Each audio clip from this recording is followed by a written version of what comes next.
วิธีสมัครสมาชิก YouTube ช่องพี่หมอ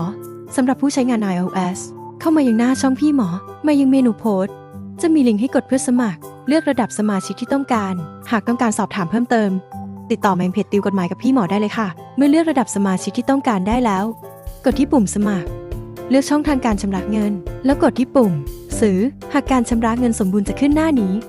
กดดูที่ดูสิทธิพิเศษ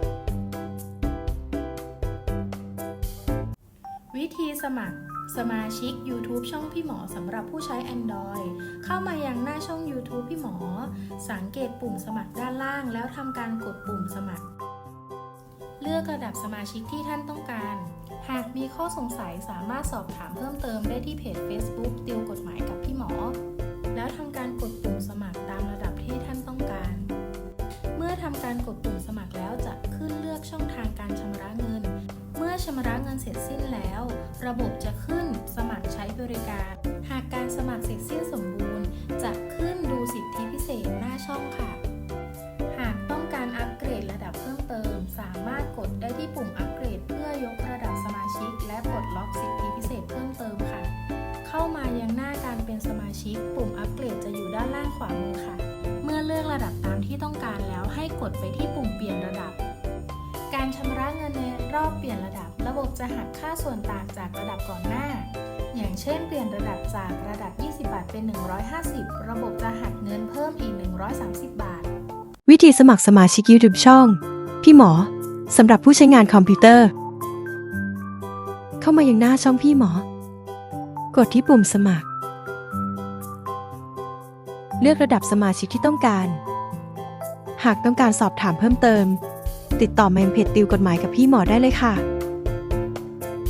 เมื่อเลือกระดับสมาชิกที่ต้องการได้แล้วกดที่ปุ่มสมัครเลือกช่องทางการชำระเงิน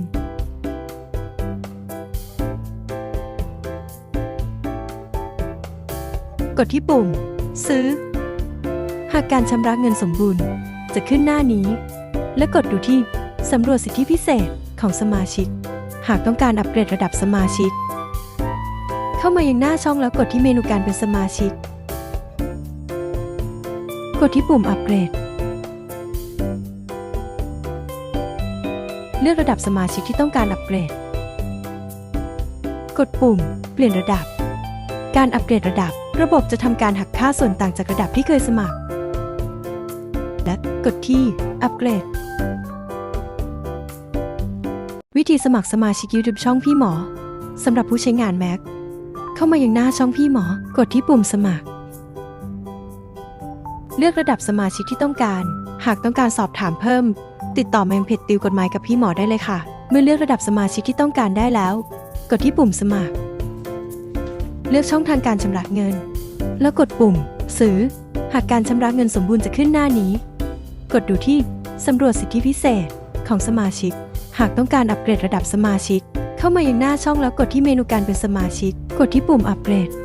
เลือกระดับสมาชิกที่ต้องการอัปเกรดกดปุ่มเปลี่ยนระดับการอัปเกรดระดับระบบจะทำการหักค่าส่วนต่างจากระดับที่เคยสมัครและกดที่อัปเกรด